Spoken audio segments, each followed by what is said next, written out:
வணக்கம் நண்பர்களே. Story time Tamil சேனலுக்காக உங்கள் முன் ரவிசங்கர் பாலச்சந்திரன்.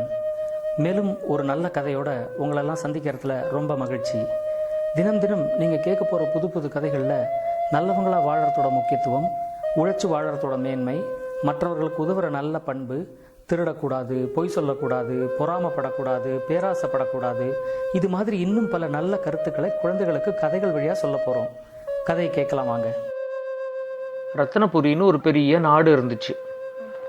அந்த நாட்டோட ராஜா பேர் ரத்னசிம்மன். அந்த ரத்னசிம்மனுக்கு ஒரே ஒரு பையன், அவன் பேர் ராமநாதன். அந்த ராமநாதனை இந்த ராஜா என்ன பண்ணார், சின்ன வயசாக இருக்கும்போதே ஒரு குருகுலத்தில் கொண்டு போட்டார்.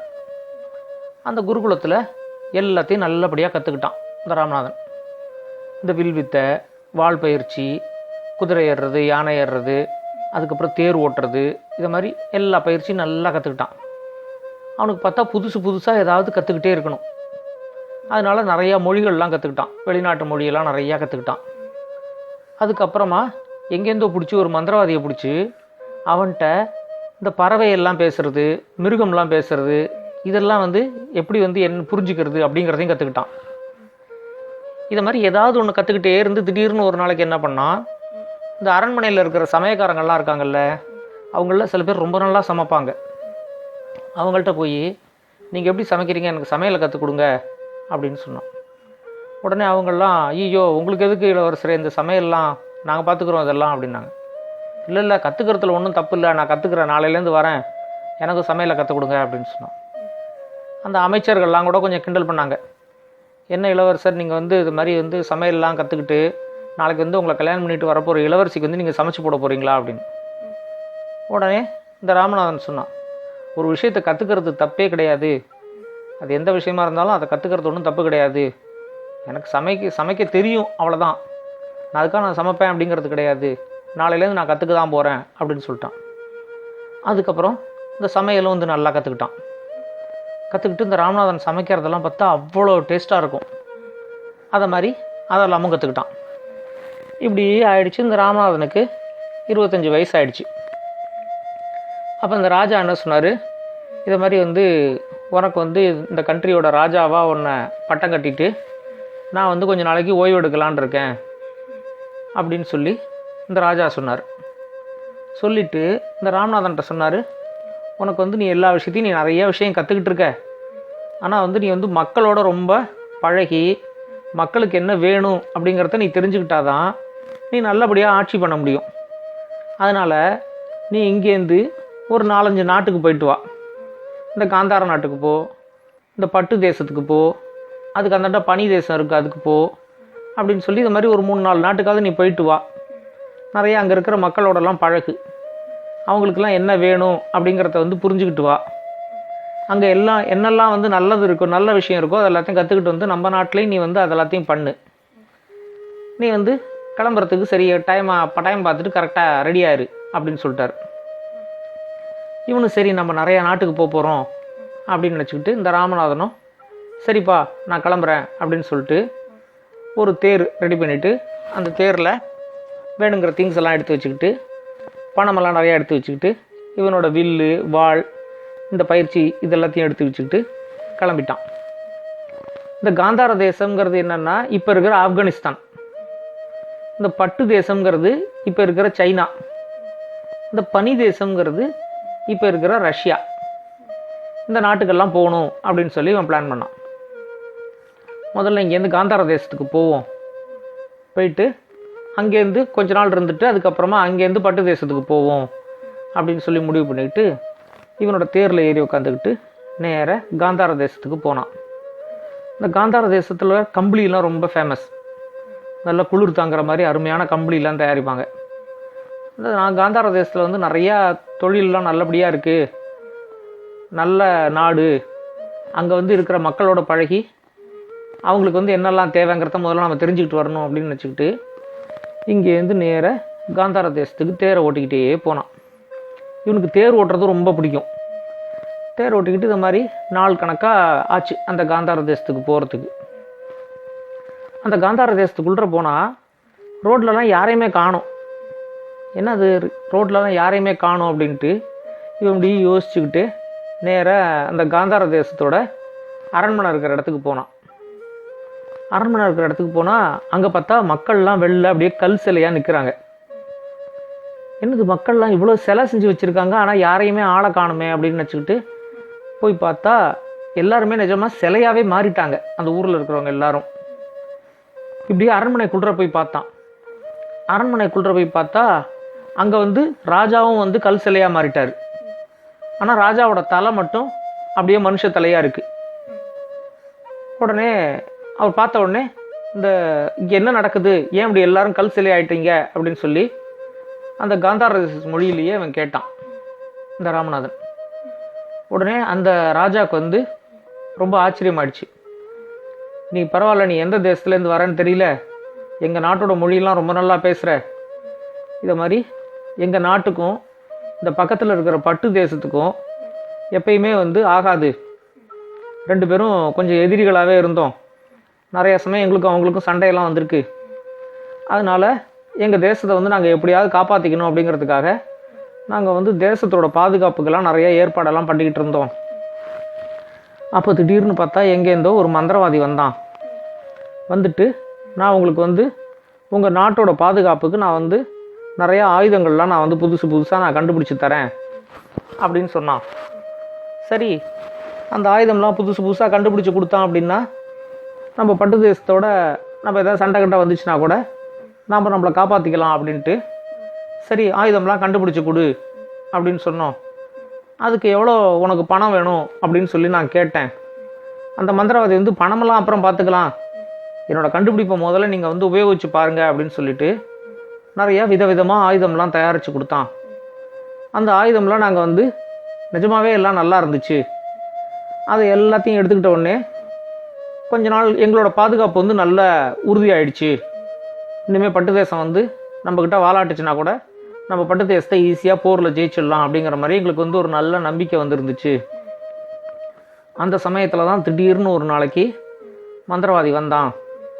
வந்துட்டு நான் உங்களுக்கு இவ்வளோ ஆயுதம் கொடுத்துருக்கேனே, நீங்கள் வந்து அந்த ஆயுதம்லாம் யூஸ் பண்ணி நல்லா இருக்குன்னு சொல்கிறீங்க, எனக்கு வந்து இந்த ஆயுதத்துக்கெல்லாம் நீங்கள் பணம் எதுவும் கொடுக்க வேண்டாம், என்கிட்ட பணம் எனக்கு எப்படி சம்பாதிக்கணும்னு எனக்கு தெரியும், ஆனால் வந்து நான் ஒரு நாட்டுக்கு ராஜா ஆகணும்னு நினைக்கிறேன், அதனால் எனக்கு வந்து உங்களோட பொண்ணை கல்யாணம் பண்ணி கொடுங்க, இந்த நாட்டோட இளவரசியை எனக்கு கல்யாணம் பண்ணி கொடுங்க, உங்களுக்கு அப்புறமா நான் வந்து இந்த நாட்டுக்கு ராஜா ஆகிடுறேன் அப்படின்னு சொன்னான்.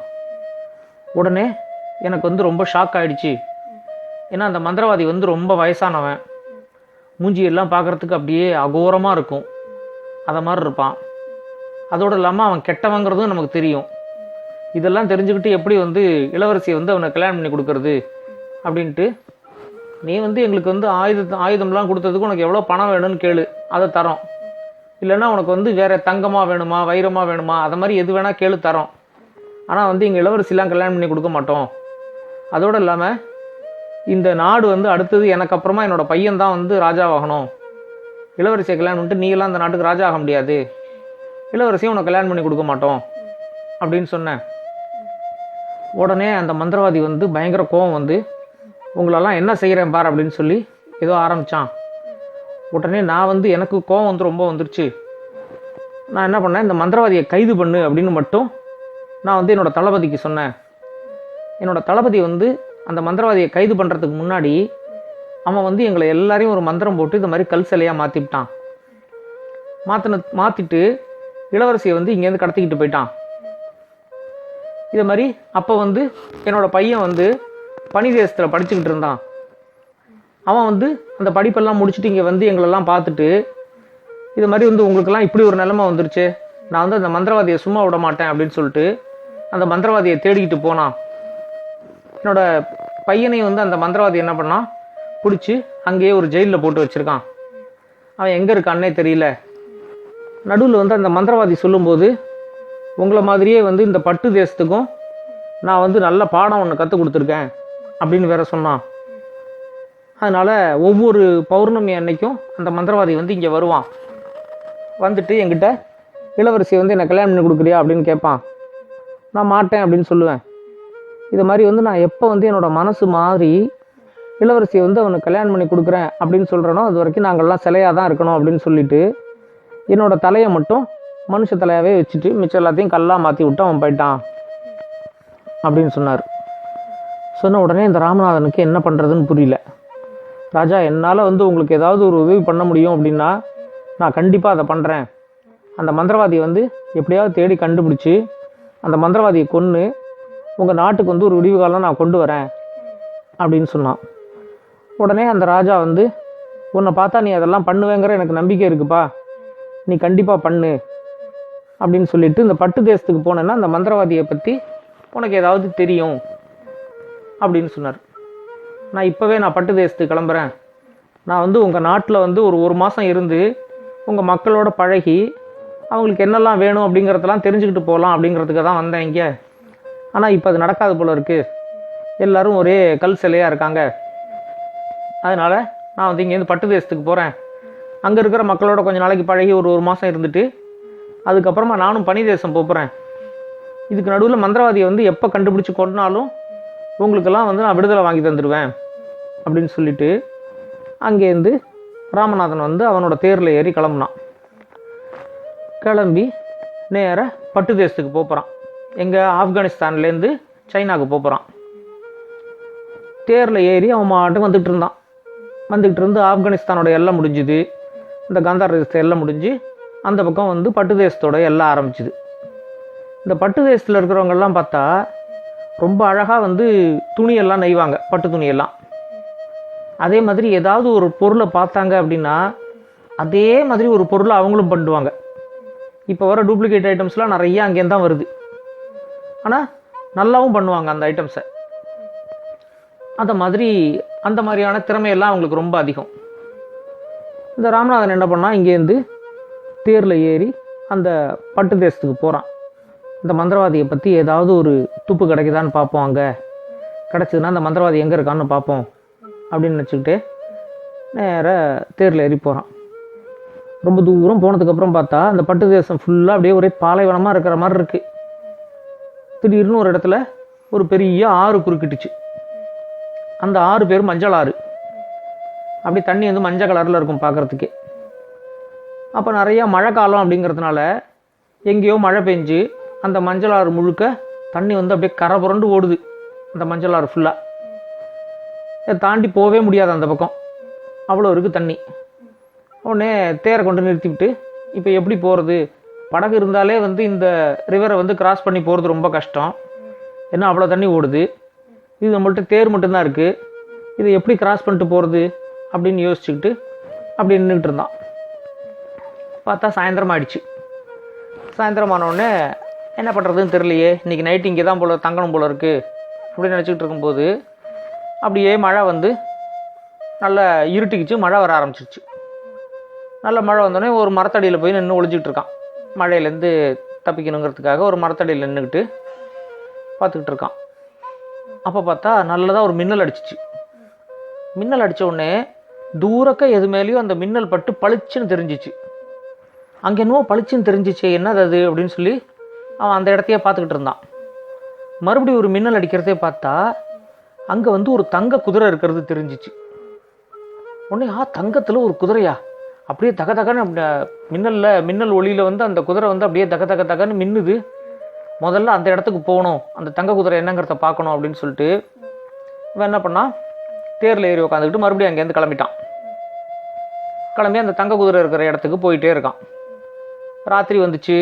அதுக்கப்புறம் ராத்திரி ஃபுல்லாகவும் தேரை ஓட்டிக்கிட்டே போனான்.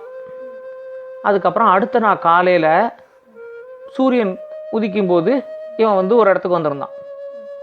வந்துட்டு அங்கேருந்து தங்க குதிரை இருக்கிற இடம் கிட்டத்தட்ட இந்த இடம் மாதிரி தானே இருந்துச்சு அப்படின்னு சொல்லி அங்கே இருக்கிற ஒரு குன்று மேலே ஏறி சுற்றி பார்த்தா ஒரு இடத்துல அந்த தங்க குதிரை நின்றுட்டு இருந்துச்சு. நின்றுட்டு இருந்தோடனே இந்த குன்றுலேருந்து இறங்கி மறுபடியும் இவனோட தேரில் ஏறி அந்த குதிரை இருக்கிற இடத்துக்கு போனான். தங்க குதிரை நமக்கு கிடச்சிச்சு அப்படின்னா அதில் ஏறி நம்ம உலகம் ஃபுல்லாக சுற்றலாம் அப்படின்னு நினச்சிக்கிட்டு இவன் இங்கேருந்து அந்த குதிரை இருக்கிற இடத்துக்கு தேரில் வந்தான். கிட்ட பார்த்தா அது உயிர் இல்லாத வெறும் தங்கத்தால் பண்ணியிருக்கிற ஒரு குதிரை.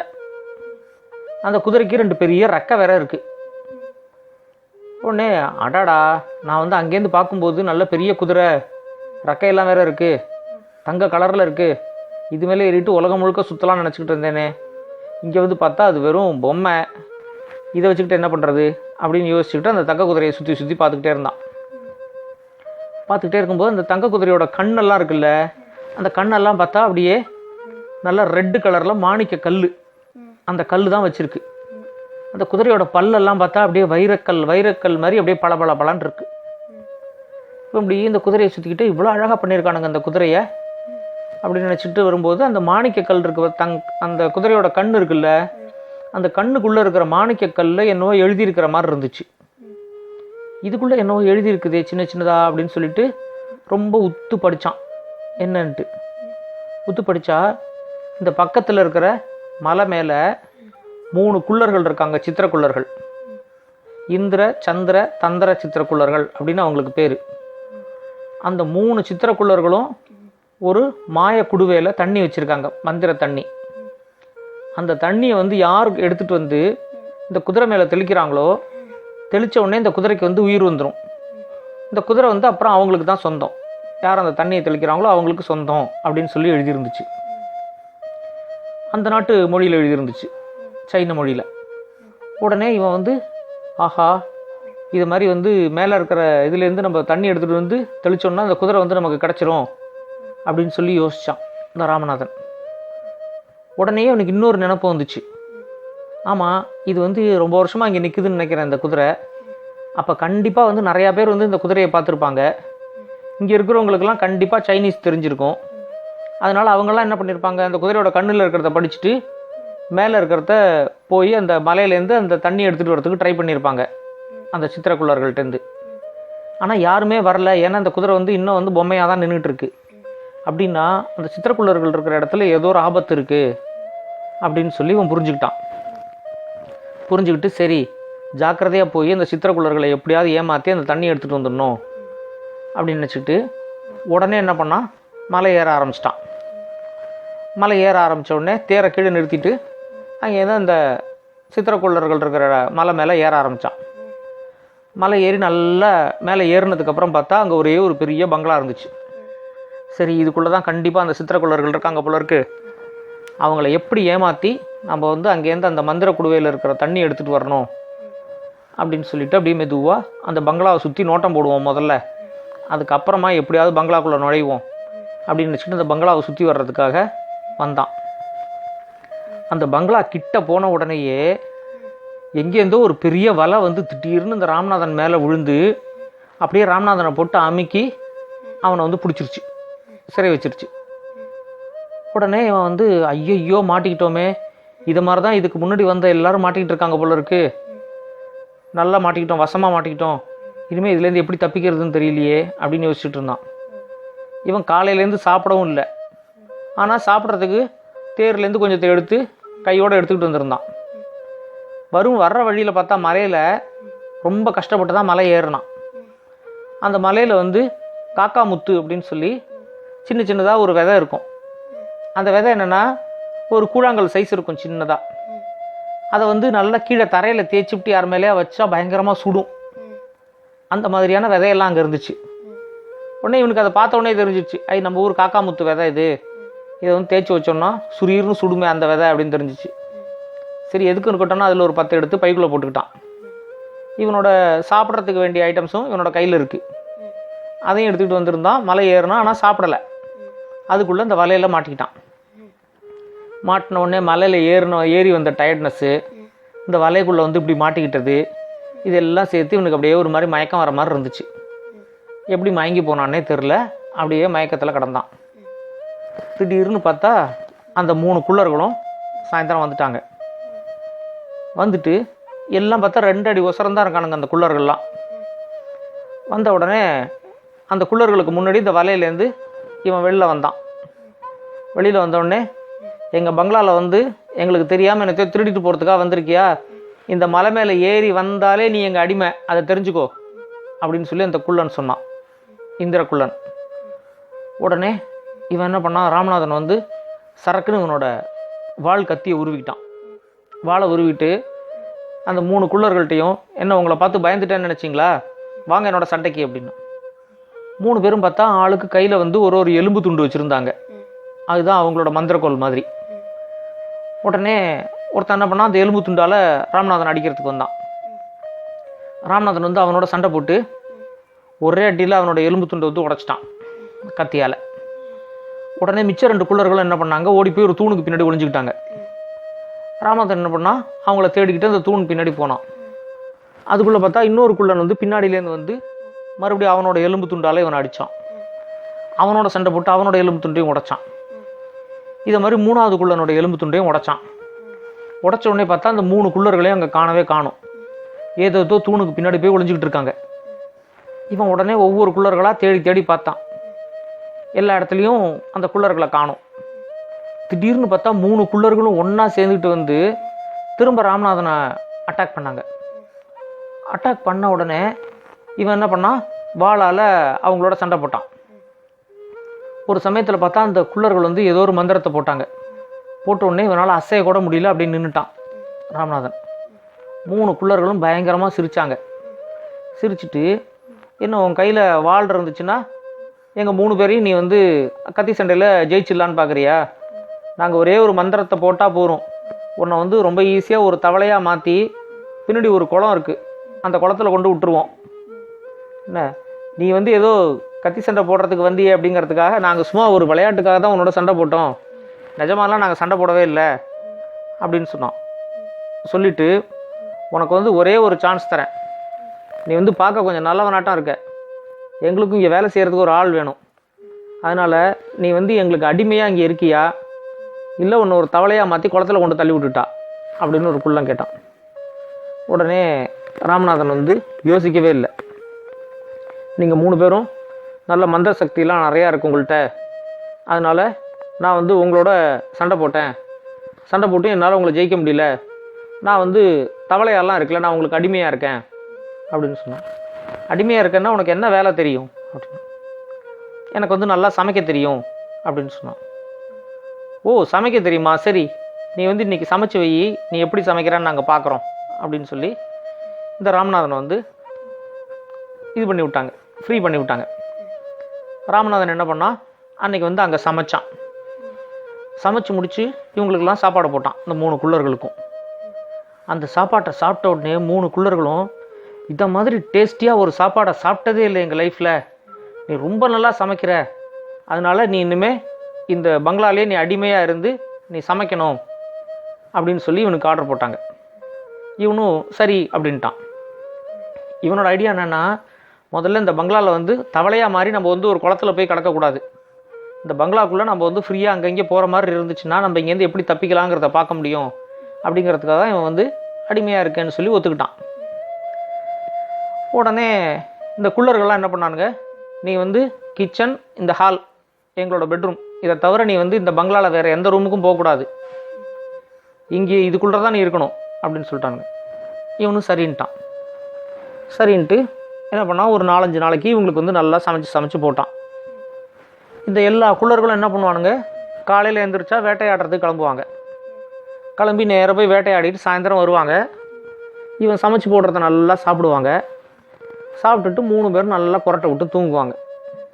மறுநாள் காலையில் எழுந்திரிச்சு வேட்டையாடுறதுக்கு போயிடுவாங்க. இப்படியே ஒரு 4-5 நாள் போச்சு. இந்த ராமநாதன் வந்து எப்படி இங்கேருந்து தப்பிக்கிறது அப்படின்னு சொல்லி யோசிச்சுக்கிட்டே இருந்தான். அப்போ தான் திடீர்னு அவனுக்கு ஒரு ஞாபகம் வந்துச்சு. இந்த குள்ளர்கள்லாம் சொல்லும்போது உன்னை தவளையாக மாற்றி பின்னாடி இருக்கிற குளத்தில் விட்டுருவேன் அப்படின்னு சொன்னாங்களே, அப்படின்னா இங்கே வந்தவங்களெல்லாம் வந்து இந்த குள்ளர்கள் வந்து தவளையாக மாற்றி குளத்துக்குள்ளே தான் விட்டுருக்காங்க போல இருக்கு, அங்கே போனால் நமக்கு ஏதாவது ஒரு ஐடியா கிடைக்கும்.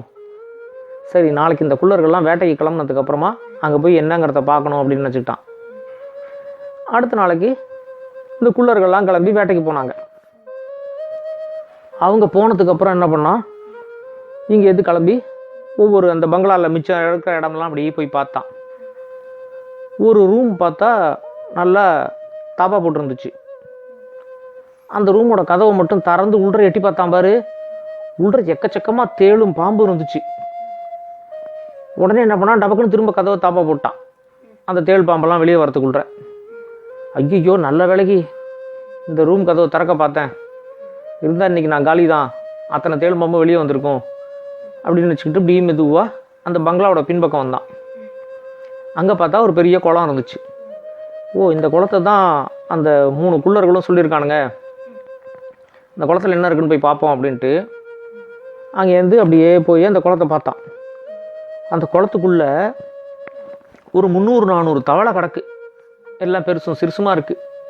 சிலதெல்லாம் குட்டி குட்டி தவளையாக இருக்குது, சிலதான் பெரிய பெரிய தவளையாக இருக்குது. இது மாதிரி டிஃப்ரெண்ட்டாக ஒரு 300-400 தவளை கிட்ட கிடக்குங்க. ஓ, இவ்வளோ பேரை வந்து இந்த குள்ளர்கள்லாம் வந்து தவளையாக மாற்றி இங்கே போட்டிருக்காங்க. இவங்கள்லாம் தான் வந்து இந்த தங்க குதிரையை வந்து எப்படியாவது மந்திர தண்ணியை தெளித்து அந்த தங்க குதிரையை உரிமையாக்கிக்கணும் அப்படின்னு சொல்லி இங்கே வந்திருக்கிறவங்க. இவங்கெல்லாம் வந்து இங்கே பாவம் தவளையாக மாறி இந்த குளத்துக்குள்ளே இருக்காங்க அப்படின்னு நினச்சி இப்படி பார்த்துட்டு வந்துட்டு இருக்கும்போதே பார்த்தா ஒரே ஒரு தவளை மட்டும் வித்தியாசமாக நீல கலரில் இருந்துச்சு. நல்ல ஃபுல் ப்ளூ கலரில். இது மாதிரி ஆச்சரியமாக ஒரு தவளை இருக்குது. இந்த தவளையை பார்த்ததே இல்லை இது வரைக்கும். எல்லா தவளையும் பச்சை கலரில் தான் இருக்கும். இது மட்டும் நல்ல நீல கலராக இருக்குது அப்படின்னு நினச்சிக்கிட்டு அந்த தவளையை பார்த்துட்டு, சரி குள்ளர்கள் வரத்துக்குள்ள மறுபடியும் அங்கே போயிடணும். இன்றைக்கி இங்கெல்லாம் என்ன இருக்குங்கிறத பார்த்துக்கிட்டோம், நாளைக்கு வந்து அடுத்து என்ன பண்ணலாங்கிறத யோசிப்போம் அப்படின்னு சொல்லிட்டு அங்கேருந்து ராமநாதன் போகிறதுக்கு பார்த்தான். உடனே எங்கேருந்தோ ஒரு குரல் கேட்டுச்சு, தம்பி இங்கே வா அப்படின்னு கேட்டுச்சு.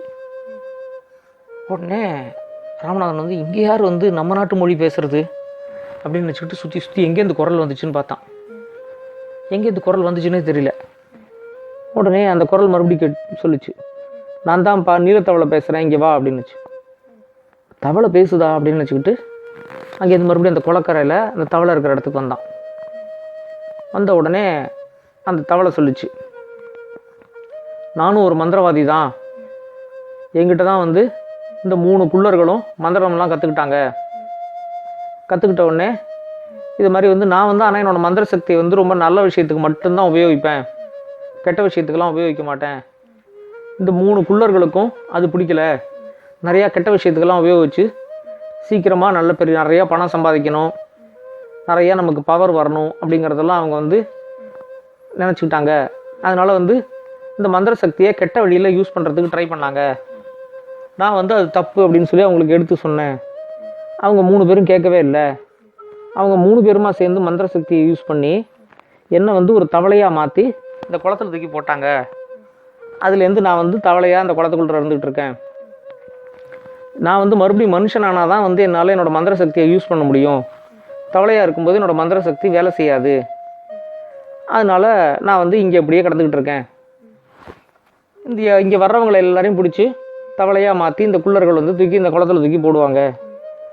ஸோ யாராவது என்னைக்காவது ஒரு மனுஷன் இங்கே வரமாட்டானா, நம்மளெல்லாம் காப்பாற்ற மாட்டானான்னு நினச்சிக்கிட்டே இருப்பேன்னா, இன்றைக்கி தான் முதல்ல உன்னை மனுஷனாக பார்க்குறேன், இங்கே நீ வந்து எப்படியாவது எங்களெல்லாம் காப்பாற்று அப்படின்னு சொல்லி அந்த தவளை சொல்லிச்சு. உடனே நான் எப்படி உங்களெல்லாம் காப்பாற்ற முடியும், அதை சொல்லுங்கள், நான் காப்பாற்றுறேன் அப்படின்னு. இந்த 3 குள்ளர்களுக்கும் எல்லாரோட 3 பேரோட கையிலையும் பார்த்தா ஒரு மந்திரிச்ச கயிறு ஒன்று கட்டிகிட்டு இருப்பாங்க, கருப்பு கலரில். அந்த கயிறில் தான் வந்து அவங்களோட மந்திர சக்தி முழுக்க இருக்குது. அந்த மந்திர சக்தி இருக்கிற கயிறை வந்து அவங்க கையிலேருந்து எடுத்துட்டா அவங்களோட மந்திர சக்தி எல்லாம் போயிடும். அந்த 3 கயிறையும் கொண்டு வந்து குளத்தில் என் மேலே போட்டேன் அப்படின்னா நான் வந்து மறுபடியும் மனுஷனாகிடுவேன். அந்த 3 குள்ளர்களோட மந்திர சக்தியும் போயிடும். ஆனால் அந்த 3 குள்ளர்களும் அவங்களாதான் அந்த கயத்தை அவுக்கணும். வேறு யாராவது வந்து அவங்களோட அந்த மந்திர கயிறை போய் தொடர்றதுக்கு பார்த்தாங்க அப்படின்னா அவங்க அப்படியே எரிஞ்சு போயிடுவாங்க. அதனால் அந்த 3 குள்ளர்களும் அவங்களாதான் வந்து இந்த மந்திர கயத்தை அவுக்கணும். அப்படி அவுத்து அந்த கயிறை வந்து எங்கிட்ட கொண்டு வந்து கொடுத்தா நான் வந்து மறுபடியும் மனுஷனாகிடுவேன் அப்படின்னு சொன்னான். ஐயோ, 3 பேரும் அவங்களோட கயிறை அவங்களே அவுக்கணும்னா அவங்க எப்படிங்க அவுப்பாங்க அப்படின்னு சொல்லி இவன் கேட்டான். அதுக்கு நீ தான் ஏதாவது ஒரு வழி கண்டுபிடிக்கணும். நான் வந்து உனக்கு ஒரே ஒரு மந்திர வேர் தரேன். இந்த மந்திர வேரை வந்து நீ வந்து சாப்பிட்ட அப்படின்னா நீ வந்து ஒரு 10 நிமிஷத்துக்கு ஆள் வந்து மறைஞ்சு போயிடலாம். ஆனால் 10 நிமிஷம் தான் கரெக்டாக அது வேலை செய்யும். அதுக்கப்புறமா நீ மறுபடியும் தெரிய ஆரம்பிச்சிடுவேன். அதனால் இந்த மந்திர வேரை வச்சுக்கோ, உன்னால் ஏதாவது ஐடியா பண்ண முடியுமான்னு பாரு அப்படின்னு சொல்லிட்டு ஒரே ஒரு வேரை மட்டும் கொடுத்துச்சு. இவன் அந்த வேரை எடுத்துக்கிட்டு வந்தால் என்ன பண்ணி வந்து இவங்க 3 பேரோட கயிறை வந்து அவங்களே அவுக்க வைக்கிறது அப்படின்னு சொல்லி யோசித்தான். சரி, ஏதாவது ஒன்று பண்ணுவோம். ஆனால் வந்து இன்றைக்கி வந்து அவங்க நல்லா டயர்டாக வரட்டும். வந்த உடனே 3 பேருக்கு நல்லா வெந்நீரை போட்டு வைப்போம். அவங்க 3 பேரும் நல்லா சுட தண்ணியில் குளிச்சுட்டு வரட்டும். அதுக்கப்புறம் 3 பேருக்கும் நல்லா சூப்பராக சமைச்சு வைப்போம் இன்றைக்கி. அதை அவங்க சாப்பிட்டாங்கன்னா நல்லா தூங்குவாங்க. வெந்நீரில் வேற குளிச்சிருக்காங்க. அவங்க தூங்கும்போது அந்த மந்திர கயத்தை எப்படியாவது அவுக்க முடியுமான்னு பார்ப்போம் அப்படின்னு யோசித்தான். சரின்ட்டு என்ன பண்ணால் அவங்க வர்ற சமயத்துக்கு நல்லா கொதிக்க வெந்நீரை போட்டு வச்சுருந்தான். நல்லா சூப்பராக சமைச்சான். அவங்க 3 பேரும் வந்த உடனே, என்ன இன்றைக்கி சமையல் ரொம்ப நல்லா இருக்கு போல இருக்குது, வாசனை இவ்வளோ நல்லா வருது அப்படின்னாங்க. ஆமாம், இன்றைக்கெல்லாம் உங்களுக்கு ஒரு ஸ்பெஷல் விருந்து வச்சுருக்கேன், நல்லா சமைக்கணும்னு தோணுச்சு, நல்லா சமைச்சிருக்கேன், உங்கள் 3 பேருக்கும் வெந்நீர் போட்டு வச்சுருக்கேன், போய் நல்லா குளிச்சுட்டு வாங்க, அதுக்கப்புறம் வந்து சாப்பிடுங்க அப்படின்னு சொன்னான். 3 பேரும் நல்லா வேட்டையாடிட்டு வந்திருந்தாங்க அன்றைக்கி. அதனால் அவங்களுக்கே நல்லா டயர்ட்னஸ் இருந்துச்சு. நல்லா வெந்நீரில் குளித்தாங்க 3 பேரும். வந்து சாப்பிட்றதுக்கு உட்காந்தாங்க. உட்காரும்போது அப்படியே சாப்பாடு போட்டுக்கிட்டே அவங்க கையில் பார்த்தா 3 பேர் கையிலையும் இடது கையில் கருப்பு கலரில் அந்த கயிறு இருந்துச்சு. சரி, இதை எப்படி அவுக்கிறதுன்னு பிளான் பண்ணுவோம் அப்படின்னு வச்சுட்டு நல்லா சமைச்சு வச்சுருக்கிறத போட்டான். அவங்கெல்லாம் நல்லா சாப்பிட்டாங்க. சாப்பிட்டு முடிச்சதுக்கப்புறமா, எப்பா ரொம்ப தூக்கம் வருதுப்பா, நாங்கள் போய் படுக்க போகிறோம், யாரும் டிஸ்டர்பே பண்ணக்கூடாது, காலையில் தான் எழுந்திருக்கணும் அப்படின்னு சொல்லிட்டு 3 பேரும் போய் நல்லா படுத்துக்கிட்டு தூங்க ஆரம்பித்தாங்க. அவங்க நல்லா தூக்கம் பிடிக்கட்டும் அப்படிங்கிறதுக்காக அவன் வெயிட் பண்ணிகிட்டு இருந்தான். அவங்க நல்லா தூங்க ஆரம்பித்த உடனே இவன் என்ன பண்ணான், இவன்கிட்ட இருக்கிற வேர் எடுத்து சாப்பிட்டான். சாப்பிட்ட உடனே இவன் கரெக்டாக மறைஞ்சு போயிட்டான். மறைஞ்சு போன உடனே இவன் என்ன பண்ணான், அந்த காக்கா முத்து விதை இருந்துச்சுல்ல, அந்த காக்கா முத்து விதையை அங்கேருந்து எடுத்துக்கிட்டு வந்தான். எடுத்துக்கிட்டு வந்து நல்லா தரையில் வச்சு கரன்னு தேய்ச்சி நல்லா சூடான உடனே அதை எடுத்து இந்த குள்ளன் இருக்கான்ல, இந்திரகுள்ளன், அவனோட கையில் அந்த மந்திர கயிறு கட்டிகிட்டு இருக்கான் பாரு, அந்த கயிறுக்கு பக்கத்தில் ஒரு சூடு வச்சான். வச்ச உடனே அவன் நல்லா தூங்கிட்டு இருக்கானா, ஏதோ கடிச்சிச்சின்னு நினச்சி அப்பாடா அப்படின்னு நினச்சி டப்புன்னு அந்த கயிறு மேலே கையால் ஓங்கி அடித்து கையை வச்சு இப்படி பரபரன்னு தேய்ச்சிக்கிட்டான் அந்த சூடுபட்ட இடத்த. உடனே அந்த கயிறு வந்து அருந்து கீழே விழுந்துச்சு. விழுந்த உடனே ராமநாதன் வந்து அப்பாடா நமக்கு முதல்ல சக்ஸஸ் ஆகிடுச்சு அப்படின்னு நினச்சி அந்த கயிறு எடுத்து வச்சுக்கிட்டான். அதே மாதிரி மறுபடியும் இந்த காக்கா முத்து விதையை நல்லா கீழே தேய்ச்சி அடுத்த குள்ளனோட கையிலையும் அந்த கயிறுக்கு பக்கத்தில் ஒரு சூடு வச்சான். அவன் வந்து சூடு தாங்காமல் நல்ல தூக்கத்தில் கையை போட்டு கரன்னு தேய்ச்சிக்கிட்டு அந்த கைத்தையும் அறுத்து விட்டான். அது கீழே விழுந்தோடனே அதையும் எடுத்துக்கிட்டான். ஆனால் அந்த 3வது குள்ளன் இருக்கான் பாரு, அவன் வந்து அசரவே இல்லை. எவ்வளோ சூடு போட்டாலும் சரி அவன் மட்டுக்கும் கும்பகர்ணனோட தூங்கிக்கிட்டே கிடக்கான். இவனு ஒரு 4-5 தடவை சூடு வச்சான். அப்பயும் அவன் வந்து சூடு உரைக்காமல் அவன் மாட்டும் தூங்கிக்கிட்டே இருந்தான். இவன் உடனே சரி, இவனுக்கு சூடெல்லாம் வேலைக்கு ஆகாது, நமக்கும் இந்த 10 நிமிஷம் நேரம் முடிய போகுது, இன்னும் ஒரு 1 நிமிஷம் 2 நிமிஷம் தான் இருக்கும், அதுக்குள்ளே ஏதாவது ஒன்று பண்ணணும் அப்படின்னு சொல்லிட்டு என்ன பண்ணான், கிடுகிடுன்னு போயிட்டு அங்கே பின்னாடி ஒரு ரூம் இருந்துச்சுல்ல, அந்த ரூமை திறந்து ஒரே ஒரு தேளை மட்டும் கருந்தேள் ஒன்று பிடிச்சிட்டு வந்தான். அதோட கொடுக்கால இந்த கரெக்டாக மந்திர கயிறு இருக்கிற இடத்துக்கு பக்கத்தில் அந்த கொடுக்க வச்சு டொங்குன்னு கொட்டினான். கொட்டின உடனே இவன் வலி தாங்காமல் என்ன பண்ணான், அந்த இடத்த போட்டு கரபரன்னு தேய்ச்சான் அந்த குள்ளன், இந்த தந்திர குள்ளன். தேய்ச்ச உடனே அந்த கயிறு அறுந்துக்கிட்டு கீழே விழுந்துச்சு. விழுந்த உடனே இவன் கொஞ்சம் கூட தாமதிக்கவே இல்லை. அந்த கயிறையும் எடுத்துக்கிட்டு அந்த தேளை தூக்கி விட்டுறிஞ்சிட்டு கிட்டுக்கிட்டு இந்த 3 கயிறையும் எடுத்துக்கிட்டு ஓடி வந்து இந்த நீலத்தவளையிட்ட கொண்டாந்து போட்டான். போட்ட உடனே அந்த நீலத்தவளை என்ன பண்ணுச்சு, அந்த 3 கயிறையும் லபக்குன்னு தின்னுடுச்சு. தின்ன உடனே பார்த்தா அங்கே ஒரு மந்திரவாதி நின்றுட்டு இருந்தான். நின்றுட்டு இருந்து, நல்ல வேலை பண்ணா நீ, இனிமேல் அந்த குள்ளர்களை கண்டு நம்ம பயப்படணுங்கிறது கிடையாது, குள்ளர்களோட 3 பேரோட மந்திர சக்தியும் போயிடுச்சு அப்படின்னு சொல்லிட்டு இருந்தான். அதுக்குள்ளே பார்த்தா அந்த 3 குள்ளர்களும் அங்கேருந்து உள்ளேருந்து ஓடி வந்தாங்க. ஓடி வந்து இந்த மந்திரவாதி நிற்கிறத பார்த்தோடனே, குருநாதா எங்களை மன்னிச்சிருங்க அப்படின்னு சொல்லிட்டு 3 பேரும் வந்து இந்த மந்திரவாதியோட காலில் வந்து விழுந்தாங்க. நாங்கள் தப்பு பண்ணிட்டோம், எங்களை எதுவும் தண்டிச்சிடாதீங்க, எங்களை மன்னிச்சிருங்க அப்படின்ட்டு. இந்த மந்திரவாதி சொன்னால், உங்கள் 3 பேருக்கும் இப்போ வந்து டோட்டலாக எல்லா மந்திர சக்தியும் போயிடுச்சு, பவர் போனோடனே வந்து மன்னிச்சிருங்க அப்படின்னு சொல்லி நீ வந்து கேட்குறீங்களா? இத்தனை நாள் வந்து நீங்கள் உழைச்சி சாப்பிடவே இல்லை, உங்களோட மந்திர சக்தியை வந்து நீங்கள் வந்து கெட்ட காரியத்துக்கு தான் பயன்படுத்தினீங்க, அதனால் நான் வந்து ஒரு மந்திரத்தை போட்டு உங்களோட மந்திர சக்தி முழுக்க உங்களோட மைண்ட்லேருந்து அழிஞ்சு போய்டுற மாதிரி நான் வந்து இப்போ சாபத்தை போட்டேன். இனிமேல் இந்த மந்திர சக்தி உங்களுக்கு மந்திர சக்தியே கிடையாது, நீங்கள் 3 பேரும் போய் இங்கேருந்து எங்கேயா போய் உழைச்சி சாப்பிட வேண்டியதான் போங்க அப்படின்னு சொல்லி எல்லாரையும் 3 பேரையும் அனுப்பி விட்டான். அவங்க 3 பேரும் அழுதுகிட்டே போயிட்டாங்க அந்த பங்களாவை விட்டு.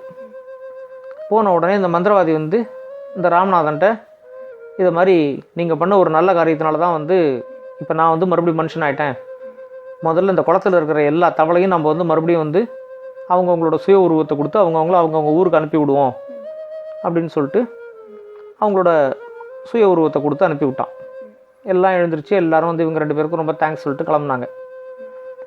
இந்த மந்திரவாதி வந்து இந்த ராமநாதன்ட்ட கேட்டான், நீங்கள் வந்து எப்படி வந்து இந்த பட்டு தேசத்துக்கு வந்தீங்க, இதை மாதிரி வந்து உங்கள் நாடு வந்து இது இல்லையே அப்படின்னு கேட்டான். உடனே இவன் வந்து இவனோட கதையெல்லாம் சொன்னான். எப்படி வந்து இவன் வந்து முதல்ல இந்த காந்தார தேசத்துக்கு போனான், அங்கே இருக்கிறவங்களெல்லாம் எப்படி ஒரு மந்திரவாதி வந்து இது மாதிரி கல்லாக மாற்றிருக்கான் அப்படிங்கிறதெல்லாம் சொல்லிவிட்டு, இந்த மாதிரி பட்டு தேசத்துக்கு வர்ற வழியில் இந்த மந்திர குதிரையை பார்த்தேன், தங்க குதிரையை, அது அதோட கண்ணில் வந்து இது எழுதிருந்துச்சு, ஸோ அந்த தண்ணி எடுக்கிறதுக்கு தான் இங்கே வந்தேன் அப்படின்னு சொன்னான். நீங்கள் சொல்கிறதெல்லாம் பார்த்தா இது வந்து காளிங்கனோட வேலையாக தான் இருக்கணும், அவன் தான் அந்த மந்திரவாதி, ரொம்ப கெட்டவன், அவன் தான் இந்த மாதிரி இதெல்லாம் பண்ணுவான், அவனை வந்து ஜெயிக்கிறது ரொம்ப கஷ்டம், அவனுக்கு வந்து என்னை விட ரொம்ப அதிகமாக மந்திரம்லாம் தெரியும், இருந்தாலும் நான் உங்களுக்கு ஒரே ஒரு மந்திர வேர் தரேன், அந்த வேர் வந்து உங்களுக்கு எப்போயாவது யூஸ் ஆச்சுன்னா நீங்கள் வந்து அதை வச்சு யூஸ் பண்ணிக்கோங்க, இந்த மந்திர வேரை சாப்பிட்டா அப்படியே மயக்கமாக வரும், மயக்கமாக வந்து அப்படியே படுத்து தூங்கிடுவாங்க, அடுத்து நான் காலையில் வரைக்கும் அப்படியே மயங்கி கிடப்பாங்க அப்படின்னு சொல்லிட்டு ஒரு வேரை வந்து அவனுக்கு கொடுத்தான். இந்த வேரை வந்து நீங்கள் வந்து 3ஆக கட் பண்ணி 3 தடவை யூஸ் பண்ணலாம் அப்படின்னு சொன்னான். சரி, இந்த வேரை வாங்கி இவன் வந்து பத்திரப்படுத்திக்கிட்டான். அதுக்கப்புறம் இந்த மந்திர குடுவையில் இருக்கிற தண்ணி தரேன் உங்களுக்கு, இந்த தண்ணியை வந்து நீங்கள் எடுத்துக்கிட்டு போய் கீழே இருக்கிற அந்த தங்க குதிரையில் தெளிச்சிங்கன்னா அது வந்து அந்த குதிரைக்கு உயிர் வந்துடும், அதுக்கப்புறம் அந்த குதிரை வந்து நீங்கள் எடுத்துக்கலாம் அப்படின்னு சொல்லிட்டு அந்த மந்திர குடுவையில் இருக்கிற தண்ணியும் கொடுத்தான். அந்த தண்ணியும் வாங்கிக்கிட்டு அந்த மந்திரவாதிக்கு ரொம்ப நன்றி சொல்லிவிட்டு அங்கேருந்து அந்த குன்றுலேருந்து திரும்ப கீழே இறங்கி வந்தான். கீழே இறங்கி வந்துட்டு அந்த தண்ணி எடுத்து அந்த குதிரை மேலே தெளித்தான். தெளித்த உடனே அப்படியே அது வந்து தங்க குதிரை வந்து அப்படியே உயிர் வந்துருச்சு. அதுக்கு உயிர் வந்து இதை மாதிரி வந்து நான் இவ்வளோ வருஷம் தங்க குதிரையாக இங்கே நின்றுக்கிட்டு இருந்தேன், எனக்கு உயிர் கொடுத்தது நீங்கள் தான், அதனால் இன்னிலேருந்து நான் வந்து உங்களோட அடிமை, நீங்கள் என்ன சொன்னாலும் அதை நான் கேட்பேன், உங்களை வந்து உலகத்தில் எந்த மூலைக்கு கொண்டு போகிறதுனால நான் வந்து என் மேலே ஏறி உட்காந்திங்கன்னா நான் பறந்துக்குவேன், அங்கே கொண்டு இறக்கி விட்டுருவேன் அப்படின்னு சொல்லிச்சு. உடனே ராமநாதன் என்ன பண்ணான், அந்த குதிரையில் ஏறி உட்காந்துக்கிட்டு நேராக இங்கேருந்து பட்டு தேசத்தோட அரண்மனைக்கு போ அப்படின்னு சொன்னான். உடனே குதிரை அங்கேருந்து அப்படியே மேலே ஏறி அப்படியே பறந்துச்சு. இவனுக்கு குதிரையில் உட்காந்துக்கிட்டு பறக்கிறதே ஒரு நல்ல அனுபவமாக இருந்துச்சு. கீழே பார்த்தா மஞ்சள் ஆறு ஓடுது, ஒரு பக்கம் நல்லா சூரியன் தகன்னு மின்னுது, கீழே இருக்கிற இடமெல்லாம் அப்படியே பார்க்குறதுக்கு அவ்வளோ அழகாக இருக்குது, ஒரு ஏரோப்ளைனில் உட்காந்துட்டு போகிற மாதிரி இருக்குது. அப்படியே கீழெல்லாம் வேடிக்கை பார்த்துக்கிட்டே வந்துட்டு இருந்தான். கொஞ்சம் நேரம் கழிச்சு அப்படியே அந்த அரண்மனை வந்த உடனே அங்கே வந்து அந்த குதிரை வந்து இறங்கிச்சு. இறங்கிட்டு, இதான் நீங்கள் கேட்ட அரண்மனை, நான் இங்கே வெயிட் பண்ணுறேன், நீங்கள் போய் யாரை பார்க்கணுமோ பார்த்துட்டு வாங்க அப்படின்னுச்சு. சரின்னு என்ன பண்ணால் அரண்மனை வாசலில் இறங்கிக்கிட்டு அங்கே பார்த்தா யாரையுமே காணோம். அங்கங்கே நிறையா மர சிலை இருக்குது. இது என்ன மரத்தால் இவ்வளோ சிலை இருக்குது அப்படின்னு நினச்சிக்கிட்டே இப்படி இந்த அரண்மனைக்குள்ளே போகிறான்.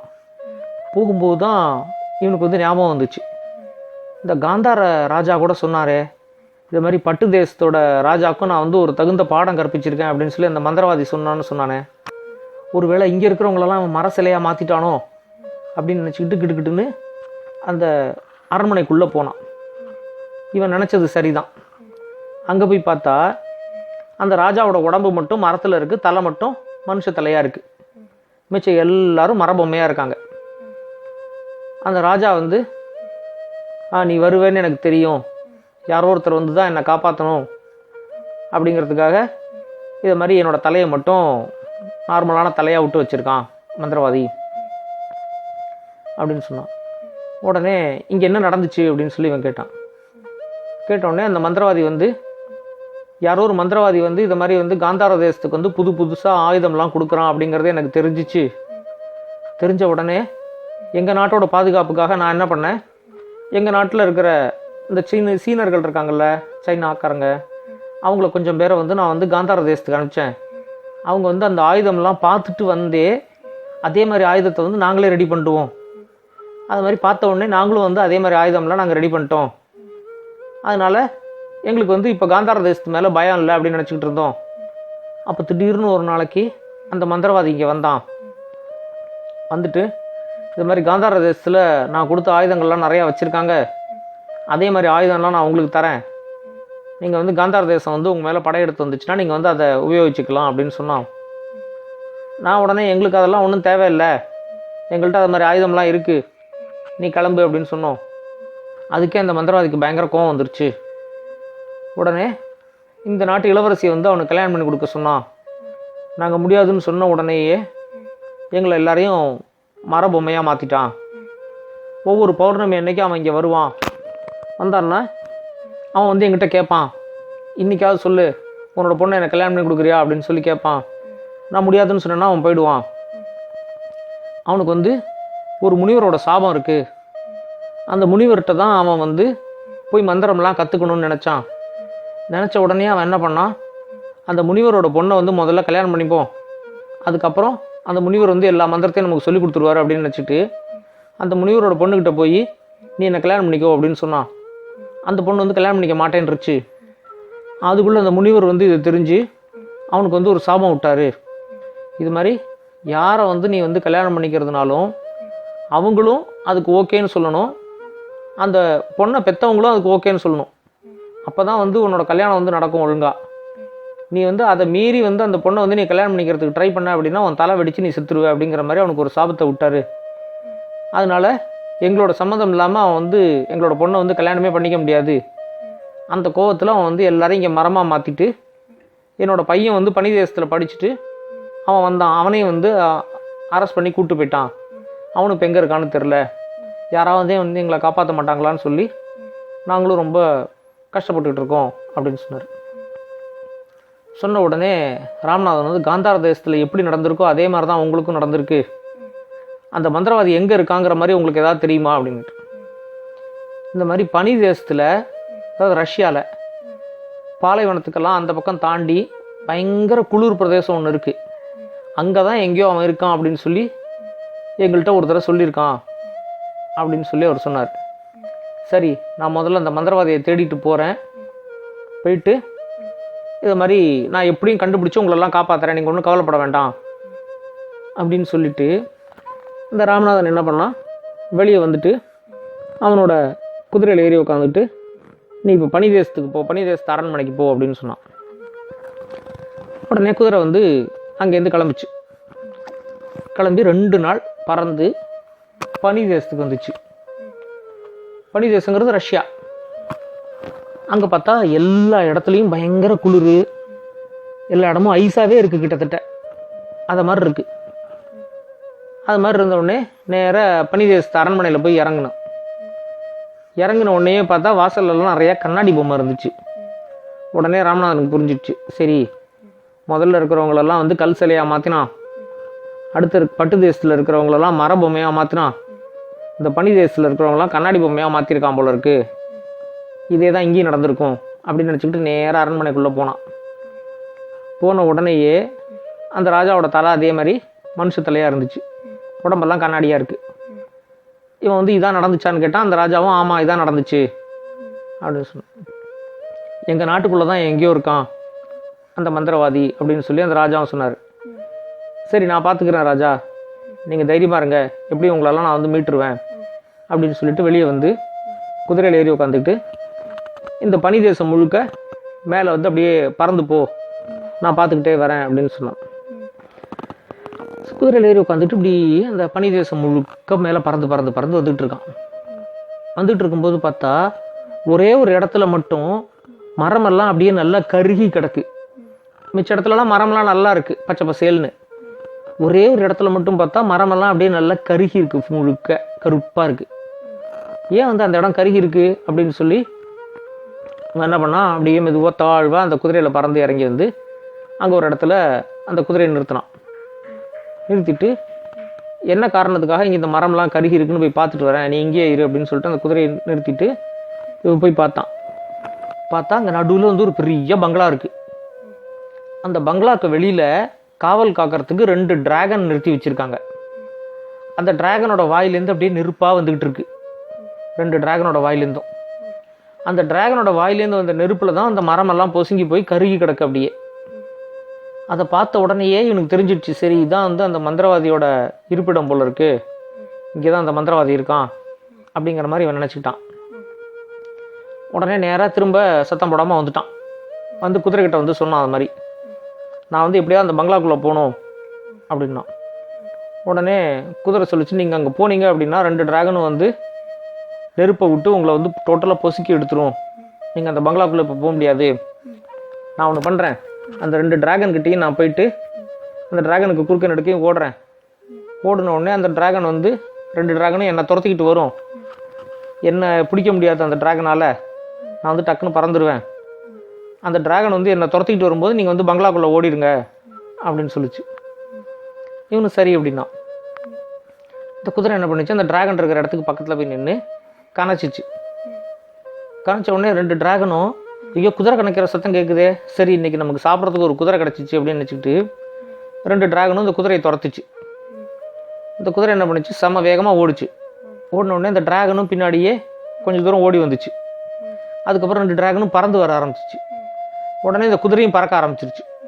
பறக்க ஆரம்பிச்சு செம்ம ஃபாஸ்ட்டாக அந்த குதிரை பறந்து எங்கேயோ காணா போயிடுச்சு.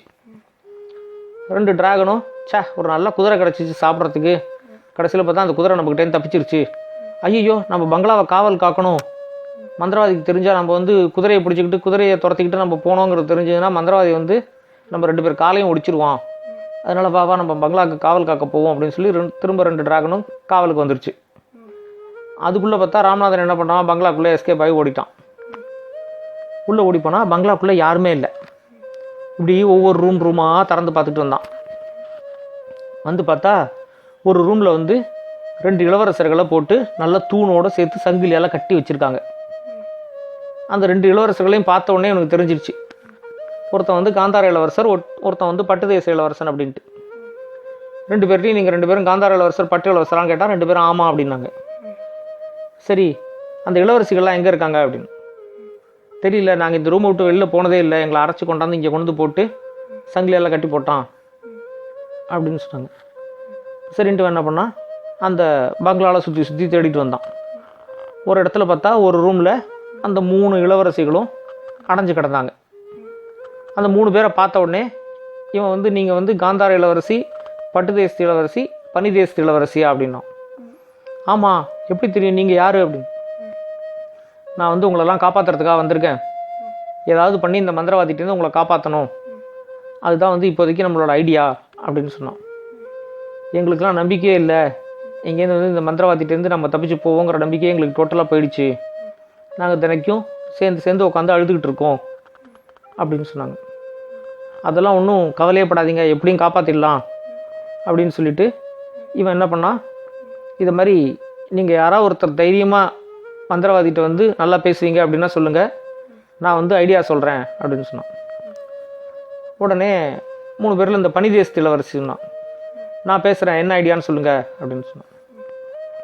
இந்த மாதிரி மந்திரவாதி வந்து இன்றைக்கி வந்த உடனே நாங்கள் 3 பேரும் உங்களை கல்யாணம் பண்ணிக்கிறதுக்கு தயார் அப்படின்னு சொல்லுங்கள், சொல்லிவிட்டு மந்திரவாதியோட நல்லா பேசுங்க, பேசிட்டு அந்த மந்திரவாதியோட உயிர் எங்கே இருக்குது அப்படிங்கிறத மெதுவாக கேளுங்க. கேட்டிங்கன்னா அந்த மந்திரவாதி வந்து சொல்லுவான், அவன்கிட்டேருந்து எப்படியாவது அவனோட உயிர் இருக்கிற ரகசியத்தை மட்டும் வாங்கிடணும், வாங்கியாச்சுன்னா அந்த உயிரை வந்து எடுத்துடலாம் நம்ம அப்படின்னு சொன்னான். அது எப்படி வாங்கிறது அப்படின்னு. இதை மாதிரி வந்து நான் வந்து உங்களுக்கு நல்லா சமைச்சு வைக்கிறேன், இன்றைக்கி மந்திரவாதி வந்த உடனே நீங்கள் வந்து 3 பேரும் அவனை கல்யாணம் பண்ணிக்கிறதுக்கு ரெடி அப்படின்னு சொல்லிட்டு அவனுக்கு சமைச்சு போடுறேன் அப்படின்னு சொல்லுங்கள். நான் சமைச்சு வச்சு தான் அவனுக்கு கொடுங்க. கொடுக்கறதுக்கு முன்னாடி நான் வந்து உங்களுக்கு வந்து ஒரு வேர் தரேன், அந்த வேரில் வந்து ஒரே ஒரு துண்டை மட்டும் எடுத்து ஒரு பாயசத்தில் போட்டு அவன்கிட்ட கொடுத்தீங்கன்னா போகிறோம், அவனுக்கு வந்து ஒரு 1/2 மயக்க நிலைக்கு போயிடுவான். அவன்கிட்ட மெதுவாக பேச்சு கொடுத்து அவனோட உயிர் எங்கே இருக்குங்கிறத நீங்கள் கண்டுபிடிக்கணும், அதுதான் வேலை அப்படின்னு சொன்னான். உடனே இந்த பனிதேச இளவரசி வந்து ரஷ்யா இளவரசி வந்து நான் ட்ரை பண்ணுறேன் அப்படின்னு சொன்னான். மிச்சம் 2 இளவரசியும் கொஞ்சம் பயந்துக்கிட்டாங்க, ஐயோ மந்திரவாதிட்டெலாம் போய் அப்படி ஏதாவது மாட்டிக்கிட்டோன்னா அவன் வந்து டோட்டலாக நம்மளை வந்து கொன்னே போட்டுருவான் அப்படின்னு.